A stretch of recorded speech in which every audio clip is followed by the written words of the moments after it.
You know, I saw you mentioned Bill Maher. I saw Steve Bannon was on with Bill Maher, and he was asked what Democrats he worries about. And you know, the only name he mentioned as a Democrat he'd be worried about. So are you really thinking about running for president? Is this something you think? Listen,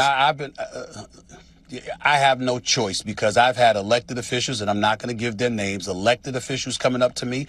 I've had folks who are pundits come up to me. I've had folks that got a lot of money, billionaires and others, that have talked to me about exploratory committees and things of that nature. I'm not a politician. I've never had a desire to be a politician. I just signed a contract extension with ESPN. I am very, very pretty happy good one, too. With my day job. I'm very happy with my boss. This is a pretty damn good one. Just right. It's a pretty damn good contract. I couldn't be happier. But here's the reality.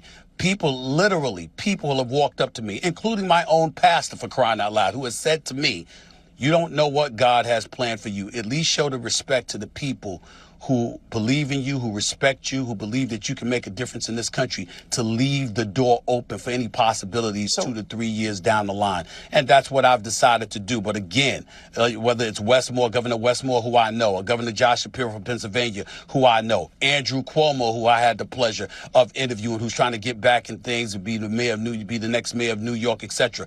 I see a lot of people that obviously and clearly are more qualified than me. But in the same breath, when you think about what Trump is getting away with, when you think about what you brought up about Steve Bannon, who's trying to be slick because he's looking at a non-political individual like myself, looking at me as a populist. But you better be careful what you ask for, because some of the stuff that Trump and the right has been trying to get away with, like circumventing the 22nd Amendment of the Constitution, talking about how there could be a third term. Excuse me, be careful what you wish for, because if any GOP member, if any Republican supports that, I don't want to hear a word out of their mouth ever again about the following the Constitution, the Constitution, the Constitution. That's what they've been living off for years. And then you're talking about circumventing the 22nd Amendment, and you think that's cool? No way.